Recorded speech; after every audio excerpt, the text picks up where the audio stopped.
एक कॉलर है जी हमारे साथ। अस्सलाम वालेकुम, कौन सा मोहतरमा, कहाँ से हैं? वालेकुम अस्सलाम, मैं सदर बात कर रही हूँ लाहौर से। जी जी फरमाइए मैडम। जी मेरा रामा साहब से सवाल है कि उन्होंने 2023 में अपने फॉलोअर्स को कहा था कि पाकिस्तान को चाहिए कि वह IMF से नेगोशिएशन ख़त्म कर दें और इस्लामिक कंट्रीज मिलकर एक चेक फंड बनाएं ताकि जो मौशी बहरान को ख़त्म किया जा सके। तो इतने बड़े बड़े मौशी जो मशवरे हैं ये किस तौर पर दे रहे हैं कि इनको महारत हासिल है? हाँ ठीक है, IMF को गुड बाय कर दें और कोई इस्लामी दुनिया को अपना एक बनाना चाहिए बैंक जाए वो। उस आप कोई माहिर मुआशियात हैं? देखें, मैं इस कॉलर का जवाब इस देता हूँ इस तर्ज पे कि IMF को खैर बाद पूरी दुनिया में सबसे पहले अरब मुल्क को कहना चाहिए था। अरब मुल्क बहुत अब अमीर मुल्क हैं, वो भी उनसे कोई ना कोई प्रोग्राम ले लेते हैं। जितने भी हमारे इस्लामी मुल्क हैं वो उनसे प्रोग्राम लेते हैं। लेकिन अभी चंद दिन पहले मियाँ साहब ने कहा कि हमने तो IMF से हाथ मिला लिया था, उनसे कहा था बस, उसके बाद उनको लाया कौन है उसको पहचाने। मेरी बात सुने, जब पाकिस्तान की सुप्रीम कोर्ट की अदालत में इस्लामी नज़रियाती कौंसिल का फैसला पड़ा हुआ है सूद पे, आज तक उसकी पेंडिंग है। IMF हमसे सूद ही लेता है। अब बैंकों में 22-23% पे शरह सूद है। हाँ। और बताएं, जिस मुल्क में रियासत से कर्जा लेने के लिए रियासत ले रही, उन्होंने मुझे, बैंक वालों ने तो कहा कि 3-4% बैंक वालों का होता है, उसमें बाकी सारा रियासत को जाता है, स्टेट बैंक को जाता है। तो आप बताएं कि रियासत कर्जा देने की अथॉरिटी रखती है अपनी अवाम को कि अवाम उनसे कर्जा ले के मैंने अपना काम करना है। अब रियासत अपनी अवाम से कहती है कि 22,000 मुझे लाख मगर दो और 1 लाख रुपया ले आओ।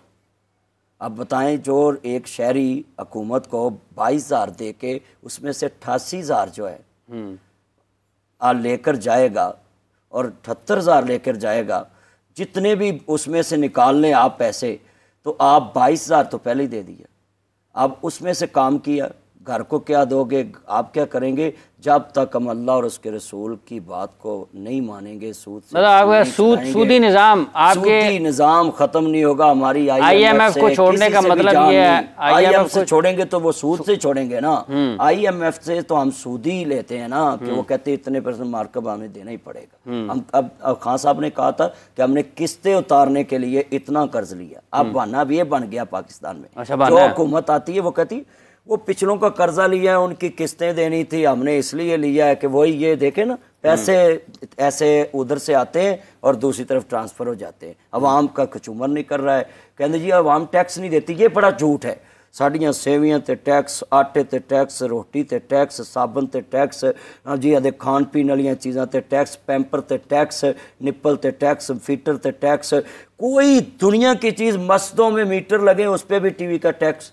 मैंने एक जगह पे कहा भी ये मस्जिद में कौन सा TV? वो कहते हैं मौलवी साहब के हुजरे में TV नहीं होता।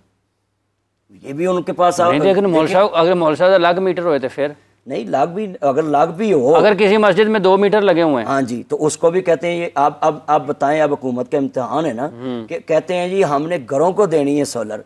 तो किसी ने ऐलान किया? ये KP हुकूमत ने ऐलान किया कि मस्जिदों को सोलर लगा के दी। ये उनका अच्छा मनसूबा, अप्रिशिएट करते हैं। मगर पंजाब ने कोई ऐलान नहीं किया कि हम मस्जिदों को सोलर फ्री लगा के देते हैं। नहीं, पंजाब से उलमा मशाइख में वो सारे इकट्ठे तो हो गए ना उलमा हजरात। तो ये आवाज़ उलमा हजरात, हम तो उठा दिया, हमने तो अपना हिस्सा डाल दिया। आप भी पैगाम दें उन उलमा मशाइख को कि आप तस्वीरें, सेल्फियां ना लगवाएं खाली पेज पे, आप थोड़ी सोलर पैनल लगवाएं, सोलर मस्जिदों में, मदारस में लगवाएं। और जो जुमे में खड़े होकर कहते हैं हजरात बिल इकट्ठा करना है, जुमा लेट हो रहा है, बंदा कोई बोल ना पवे, तो इत्थे बोलो जिथे बोलन दा गल वेले दी फल मौसम दा। अब उलमा को बोलना चाहिए कि घरों में भी सोलर लगे, लोगों के मस्जिदों में भी लगे, मस्जिदों में लगे। कॉलर जी हमारे साथ। अस्सलाम वालेकुम, कौन सा मोहतरमा, कहाँ से? जी अस्सलाम वालेकुम। वालेकुम सलाम। जी जी फरमाइए। जी मैं अली बात कर रहा हूँ लाहौर से।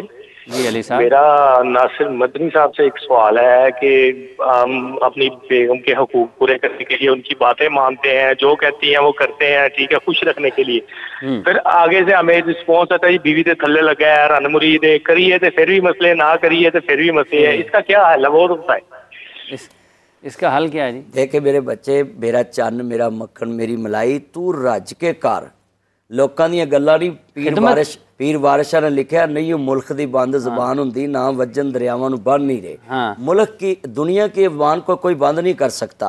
आप बिल्कुल खिदमत करें, अगर वो बीमार हो उसको चाय बना कर दो, अगर बीमार हो उसका सर दबाएं, अगर उसके पास बैठे हो उसका खाना बचा हुआ खाएं, एक प्लेट में खाएं। नहीं तो वो कौन कहे मोहरा खा ला, नहीं वो तो उसकी गलत बात है।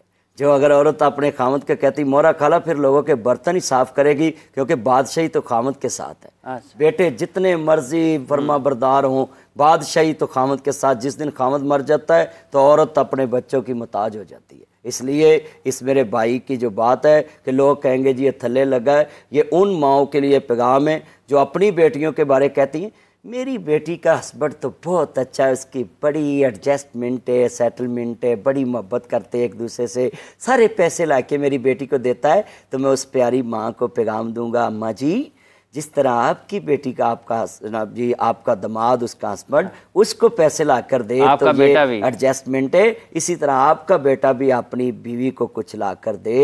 तो इस पे भी वही कानून है जो आप पे था और आपकी बेटी पे। आप भी घर की चाबी अपने पास रखती हैं तो अपनी बहू के लिए भी ये चंद दिन कहती हैं मेरे घर में चांद उतरा। आप बना के पिलाते हैं अपनी बेगम साहब को? एक मिनट ये बात ऐड कर दो फिर मैं बताता हूँ। अच्छा। अभी लोग कहते हैं मैंने बहू लाई है, पूरे खानदान से चांद निकला हमारे घर में, अल्लाह अल्लाह अल्लाह क्या बात है।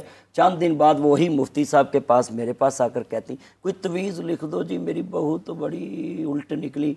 तो मैंने कहा अच्छा जब शादी आपने की थी तब क्या देखा? तब तो देखा तो बड़ी खूबसूरत थी, बड़े बड़े जनाब उसके नाहन थे, बड़ी खूबसूरत थी, बड़े फैशन लेवल थी। तो मैंने कहा अब वो फैशन लेवल जो है आपके किचन में जाके खाना नहीं पका सकती, उसकी उतर जाएगी, उसका पाउडर उतर जाएगा, फेस पाउडर।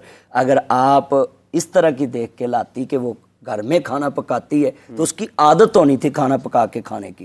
अब वो खाती आई है, उसके घर में नौकर है, तो वो आपको कैसे पका के देगी? इसलिए मैं पैगाम दूंगा अगर आप बहू से खाना चाहते हैं तो उसको पहले देखो कि घर में पकाती है। अगर उनके घर में मुलाजम है तो उसका कोई कसूर नहीं, उसके माँ बाप ने उसको मुलाजम दें। हाँ जी, आदत जो होती है ना वो सब मशक जो होती है इंसान को मजबूत करती, उसकी मशक नहीं है, घर में पकाती नहीं थी इसलिए वो आपके घर में भी नहीं करेगी। कसूर आपकी।